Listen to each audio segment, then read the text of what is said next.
Ladies and gentlemen, good evening. Please take your seats. Welcome to the Night of Music production of Anything Goes. We're ready for the show to begin. And ladies and gentlemen, anything goes.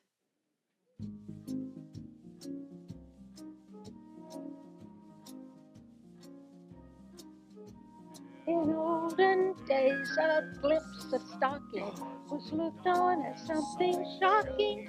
Now heaven knows,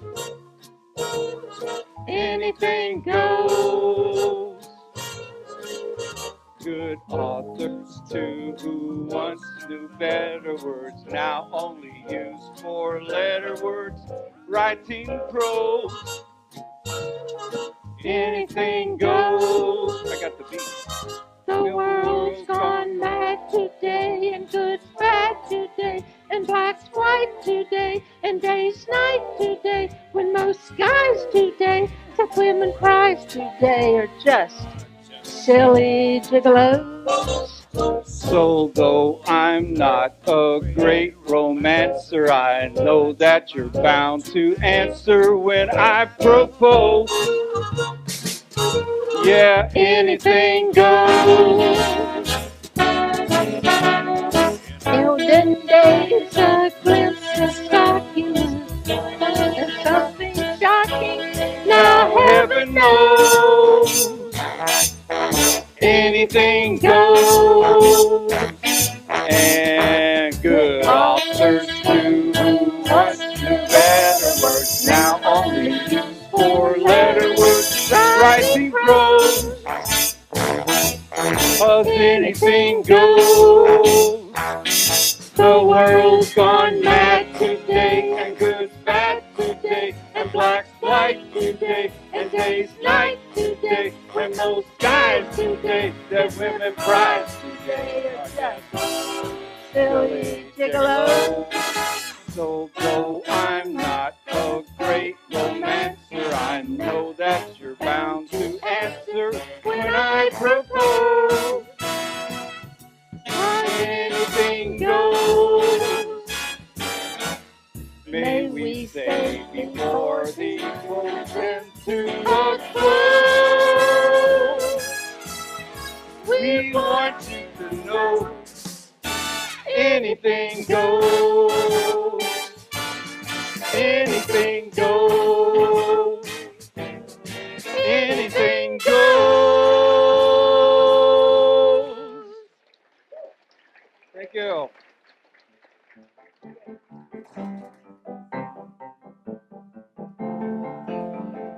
Open the door, let the audience in. We're gonna put on the show. Open the curtains and turn on the lights. We're gonna put on the show. No more rehearsing, 'cause every person is set and ready to go. So open the door, turn on the lights. We're gonna put on a show. We'll sing and we'll dance. There might even be romance as we do our show for you. By the time the curtain closes, we'll be smelling like the roses that you'll throw on the stage when we're through. Open the door, let the audience in. We're gonna put on a show. Open the curtains, turn on the lights.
everyone knows about how great knock-knock jokes are.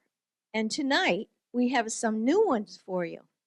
Audience participation is necessary to make these work. So, here goes the first one. Knock, knock. Who's there? Radio. Who? Radio not. Here we go.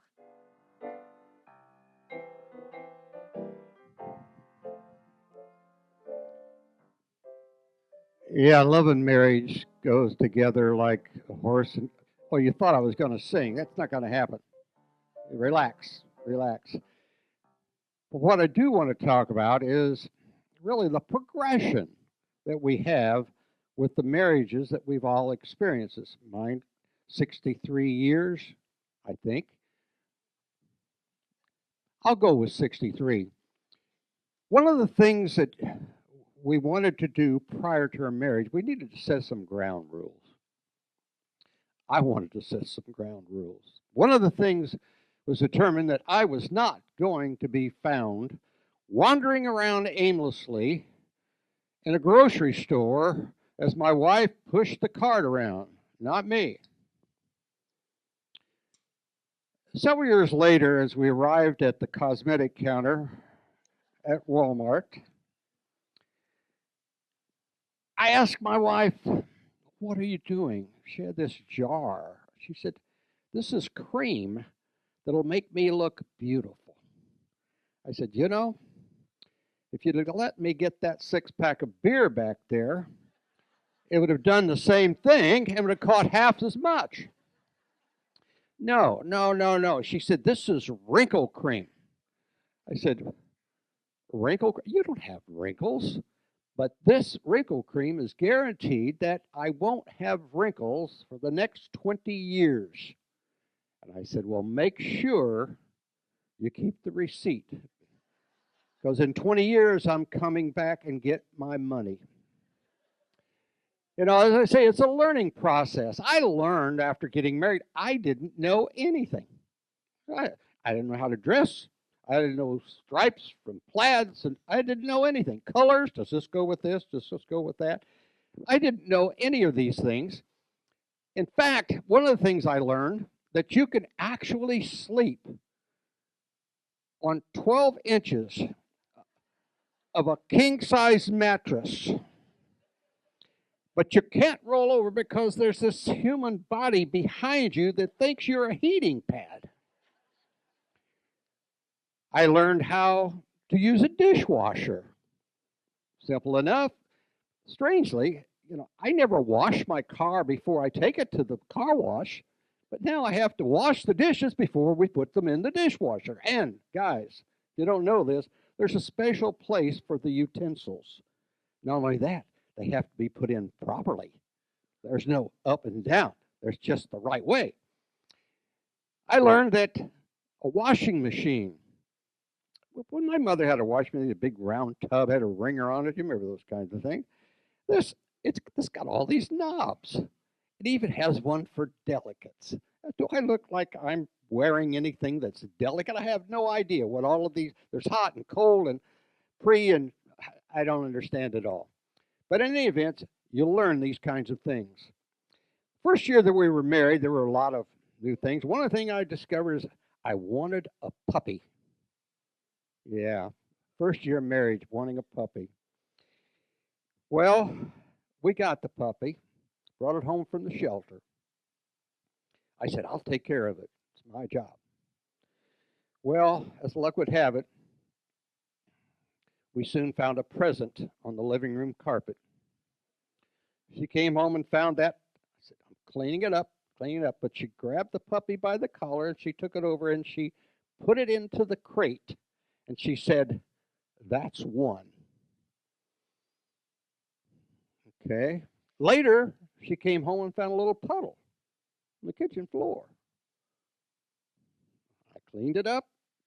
Puppy, crate, that's two. Well, the third time it happened, grabbed the collar, took it to the car, and took it back to the shelter. Sad story. One night, in the middle of the night, my wife got up to go to the bathroom. You're ahead of me. The ladies out here are ahead of me, I can tell. She went in the bathroom. I heard this screaming. I thought, what in the world could possibly happen? She came back into the bedroom, turned on the light, looked down at me, and she said, "That's one." I guess porcelain nighttime, pretty cold. When we got married, my wife is a good cook. Don't misunderstand what I'm about to tell you. She's a good cook. Those days of, but this doesn't take like moms. Those days are well over. My wife is, we had grandkids calling at Christmas time wanting recipes, so she's a good cook. But the first year we were married, she decided she was going to bake a birthday cake. We got married in August. My birthday's in September. So she was going to bake me a birthday cake from scratch. I didn't know what that meant. But I do know that when the cake was done, it was terrible. She knew it was terrible. And she cried. First year married, she cried. Well, she actually sobbed. She went to the couch, sat down, buried her face in her hands, and sobbed. And I went over to her, trying to make her feel better. And I said, "Honey, it's okay. It's fine. A lot of years left. What you need to do, though, is to embrace your mistakes." So she stood up and gave me a big hug.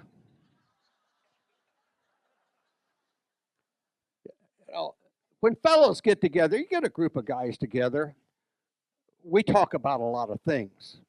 Things that you ladies, when you get together, don't talk about. But we talk about these things. So I came home one day and I told my wife, I said, "I think we need to try to spice up our life." And she looked at me and she said, "We're out of Tabasco again?" "No," I said, "let's try role playing." She said, "You'll dress up like a French maid with nothing on but an apron." She said, "I have a better idea. Let's play the library." I said, "How do you play library?" She said, "I'm going to lay there quietly and not talk and you read." She asked me, "Do you want dinner?" I said, "What are my choices?" She said, "Yes or no." Well, lastly, I'll tell you, fellas, if you miss Valentine's, good suggestion. Just leave a note. It says, "I love you forever." Look at last year's card for details. Thank you. Ray, why don't we hear what Mark Fisher has to say about There's a calm before the storm in the deep blue of your eyes. So many danger signs I've come to recognize. I should go, but I hold on. Swallow back my pride. Leaving should be natural, but how can I decide? Between a rock and a heartache, there's just no place left to turn. Way down deep, I know I can't win with the choice I've got to make between a rock and a heartache.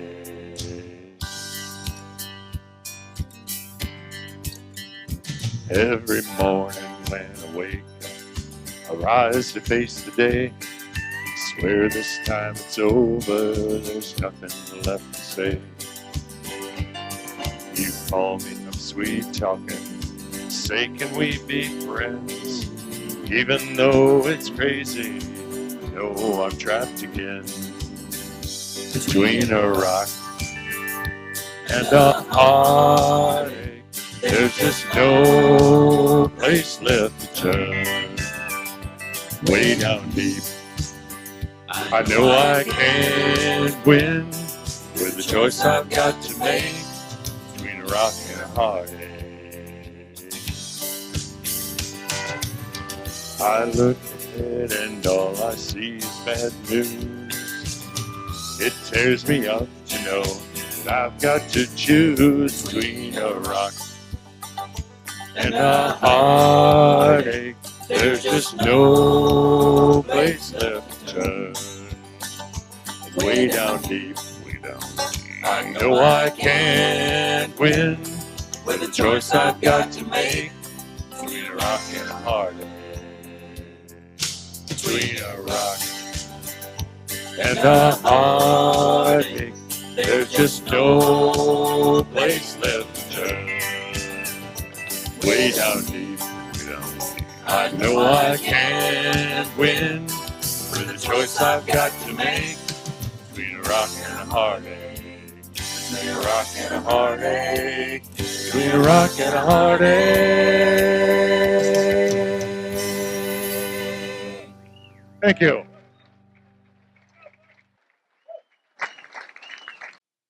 Tonight, we are going to peek in on what is happening with Victor as he is nearing the end of his life and his past is catching up with him. On The Old and the Rest of Us, Part 1.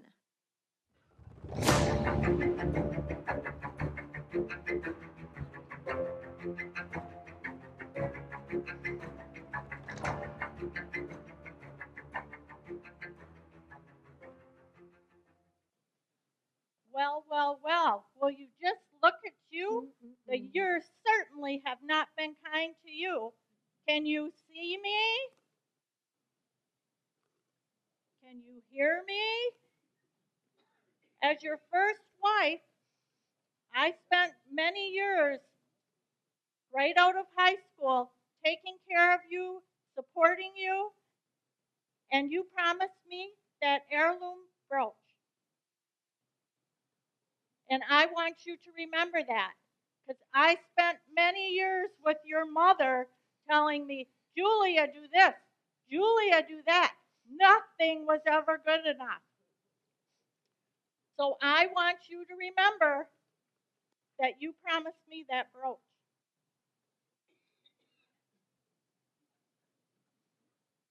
Don't look like that. You know what I'm talking about. And you looked at anything in a skirt, anything that walked by in a skirt, and your mother never said one thing to her darling Victor. And I made you the best macaroni and cheese that Wisconsin had to offer. And did you like it? No, but Kraft has made a lot of money on it. So just remember me.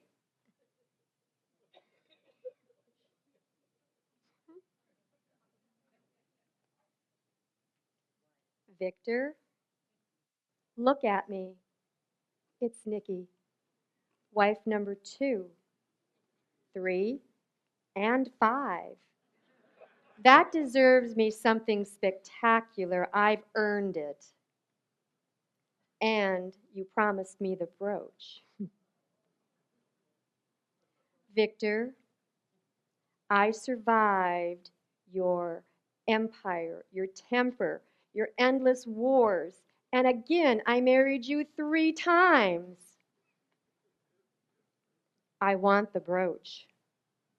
I expect you to keep your promise to me.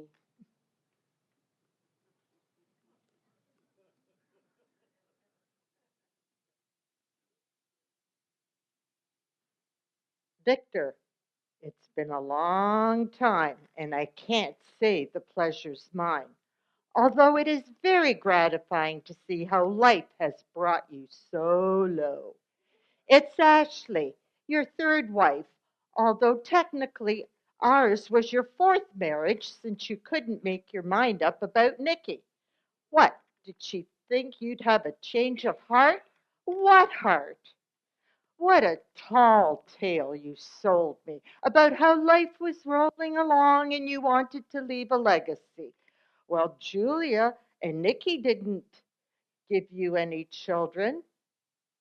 Looking back now, I should have taken that as a big red flag. Instead, I gave up my dreams, my career, my friends to give you what you wanted most, a family. And what did I get? On the one hand, 3 beautiful daughters. On the other, a philandering husband, interfering mother in law, suburban boredom filled with endless laundry, carpools, and PTA meetings, and hosting all those dinners for just your friends. And on the rare occasion you decided to stay home in the evening, you never wanted to play the role of daddy. Then, all of a sudden, out of the blue, you left me and the girls saying you never got your legacy, your son. And I never got to see that precious brooch you promised me all 3 pregnancies. Now, after all these years raising your children alone, I deserve my just reward, the brooch, before you get what you finally deserve.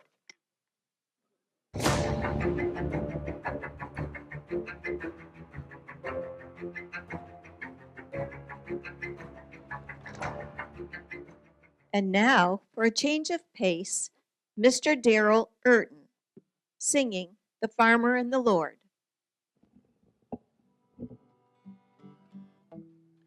Resting the other evening by the side of the road, I saw an old farmer in the field that he'd just hoed.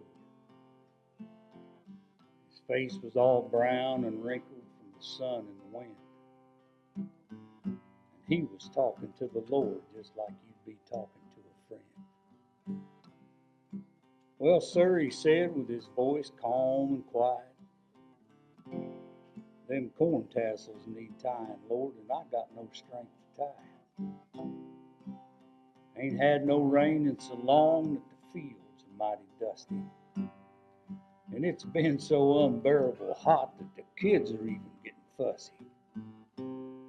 Now that grass down in the pasture, well, it should be knee high. We could just have a little shower, Lord. It might keep the calf from going dry. Ah, but listen to me talking. You'd think I wasn't grateful. If you didn't know me so well, Lord, you'd think I was downright hateful. You'd think I'd forgot about that new calf that you sent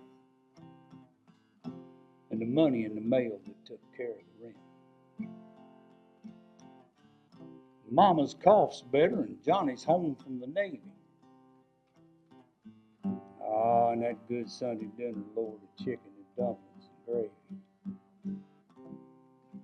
And that new preacher that you sent, Lord, well, he's sure a fine young man. He's just converting them sinners around here to beat the band. Well, I guess I'll just mosey on home now, Lord. I won't take no more of your time. 'Cause I guess there's plenty of folks here about that's just waiting to ring your line. So evening to you, Lord, and watch over us tonight. And don't you worry about us none, Lord. Everything's gonna be all right.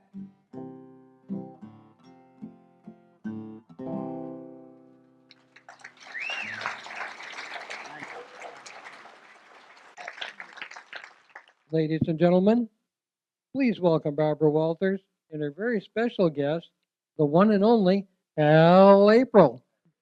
Good evening, Mr. April. Welcome to my studio. Please be seated.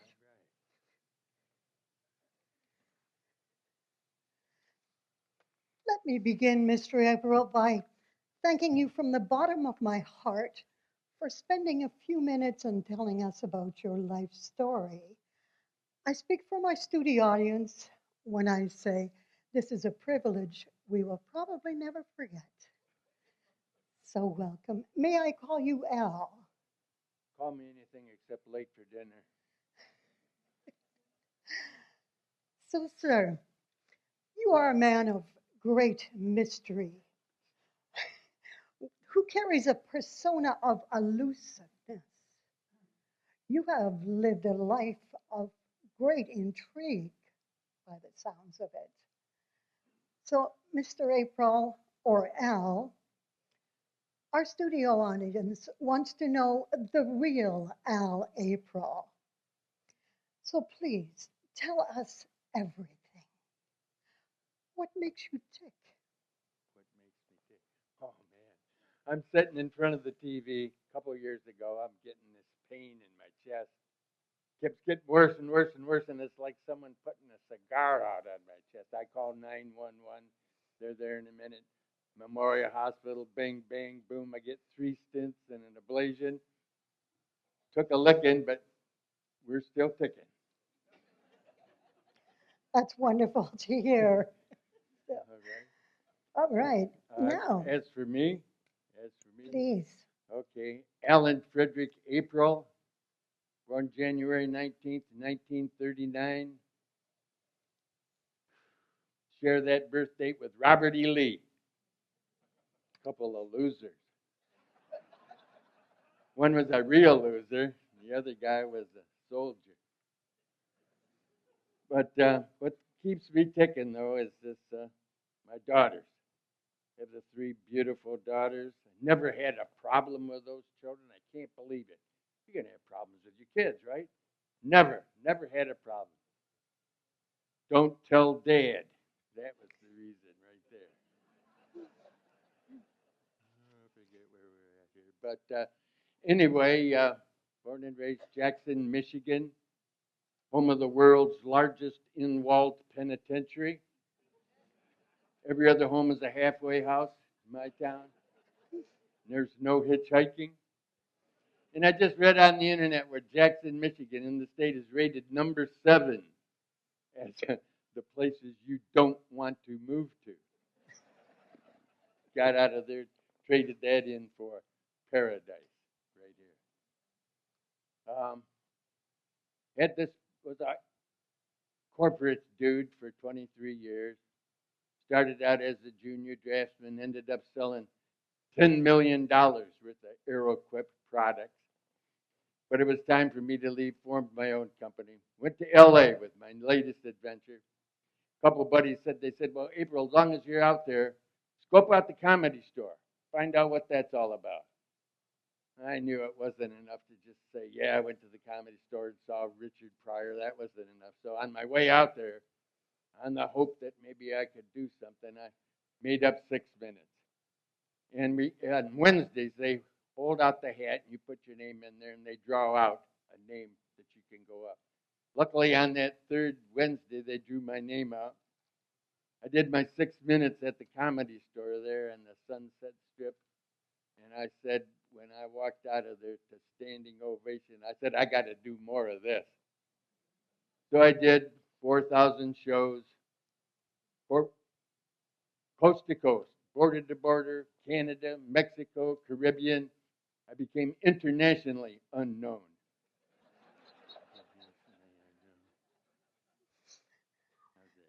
And that is your career, sir. And now, let me get this straight. In your later years, you have taken up the sport of lawn bowling? Oh, Lord, man.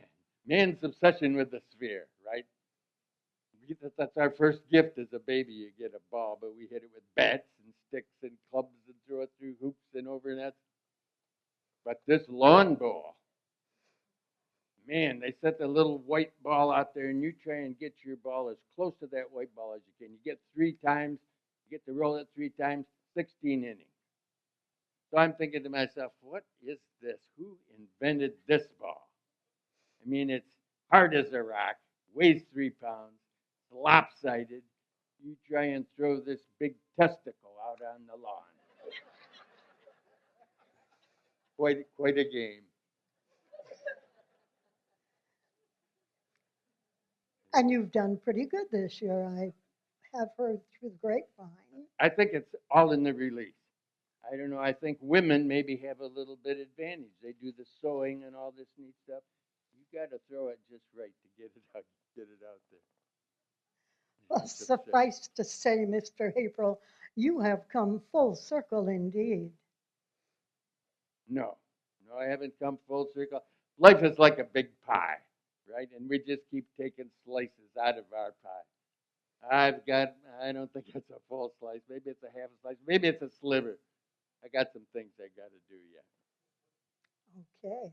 Now, Mr. April, we're interested in what brought you to the prestigious community of Gulf Lakes with a home on the beautiful shores of Mirror Lake.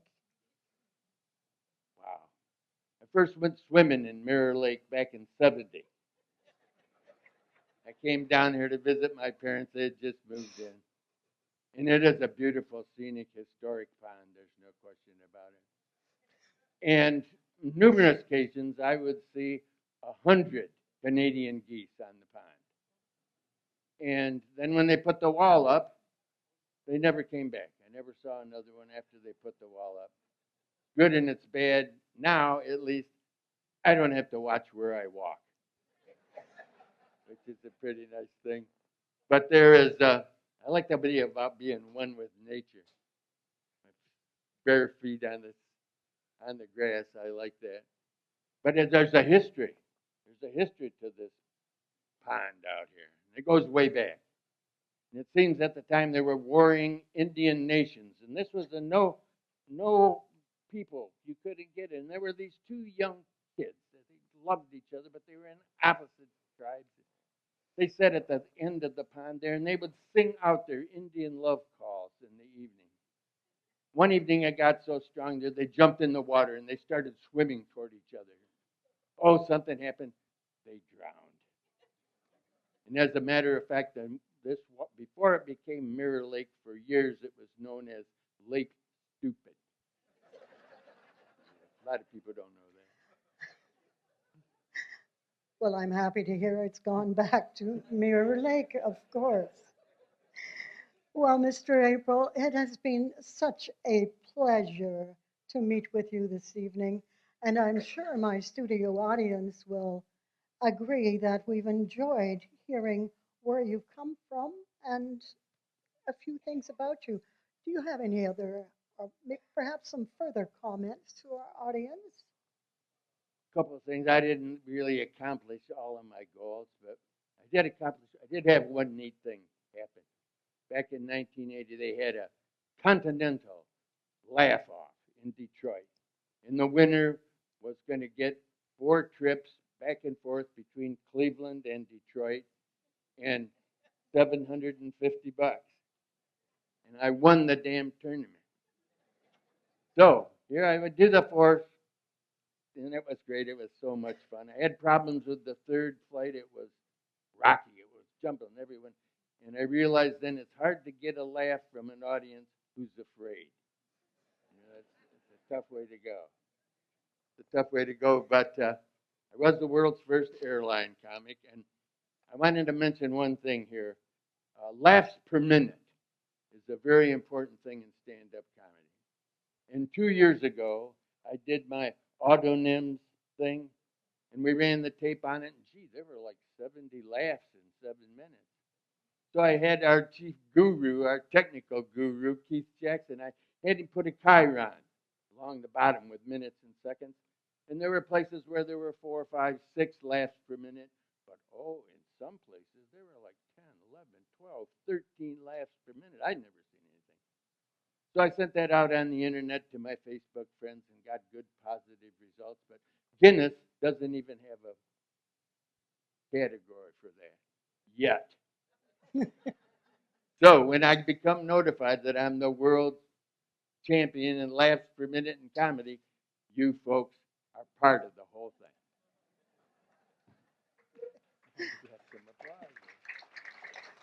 thing. With that, Mr. April, I want to thank you very, very much for meeting with us today. And as I bid farewell to Al, As I bid farewell to Al, I'm off to interview Governor DeSantis, who has been patiently waiting in the wings. So, my friends, I thank you and good night. All right.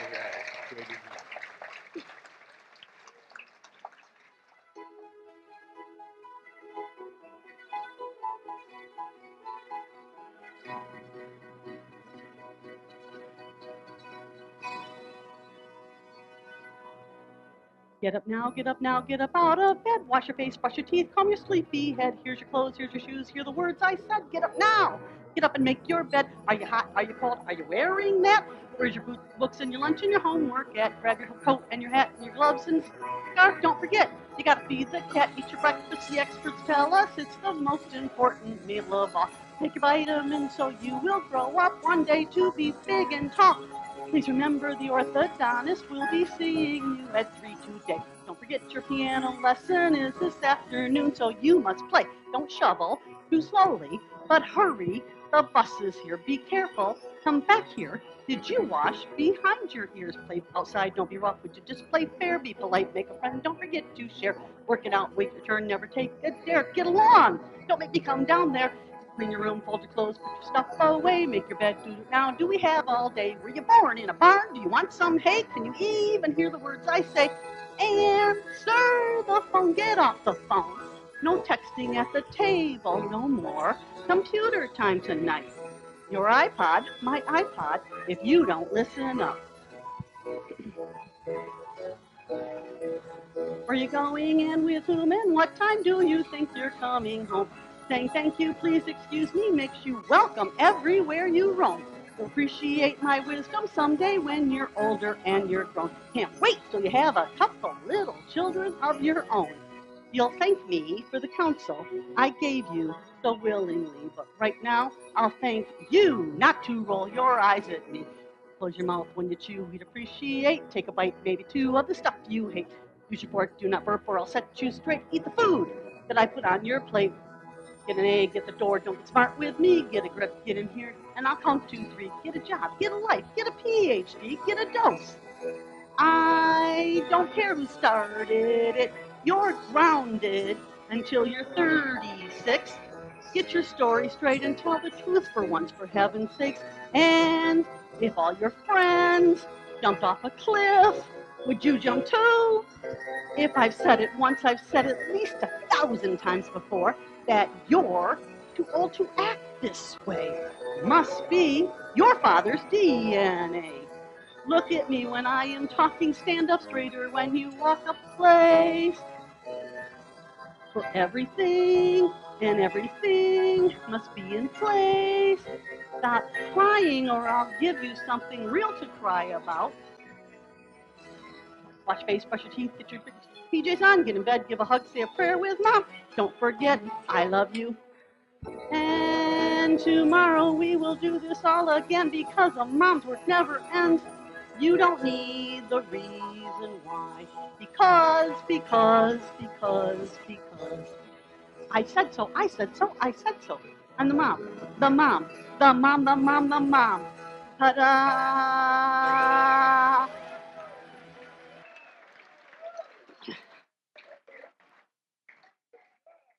Now, instead of a quartet, we have an octet. We have 4 ladies and 4 gentlemen who will be entertaining you for the first time together with 4-part harmony. Light a rose, I'm home again, Rose, to get the sun back in the sky. Light a rose, I'm home again, Rose, about 1,000 kisses shy. Ding dong ding, I can hear the tackle bells chime. Ding dong ding, at the least suggestion, I'll pop the question. Light a rose, I'm home again, Rose, without a sweetheart to my name. Light a rose now, everyone knows that I'm hoping you're the same. So here's my love song, not fancy or fine. Light a rose, oh, won't you be mine? Light a rose, oh, light a rose, oh, light a rose. Dream of now, dream of then,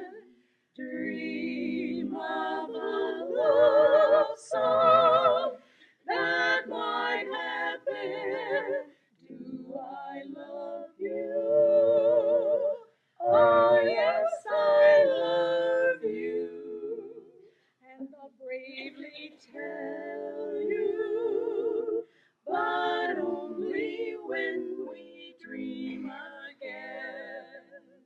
Sweet and low, sweet and low, how sweet the memory,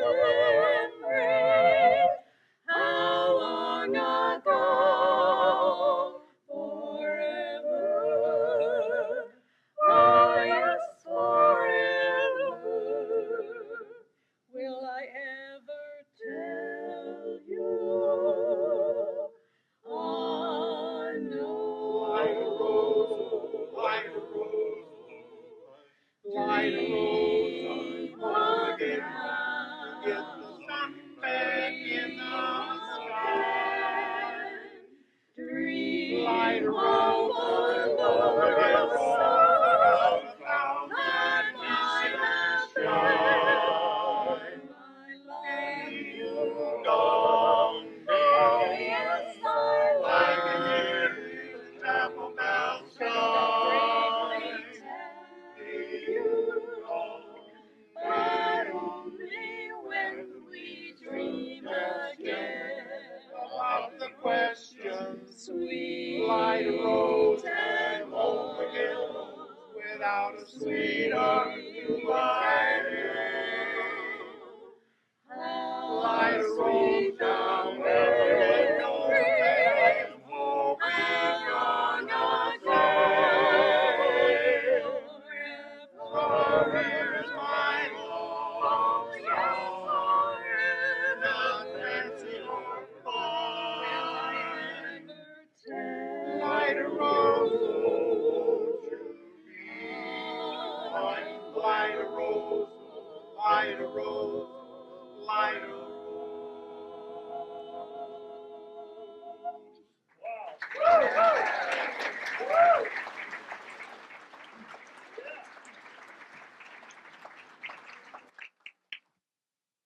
The time has come to take a break for each of us and for your sake.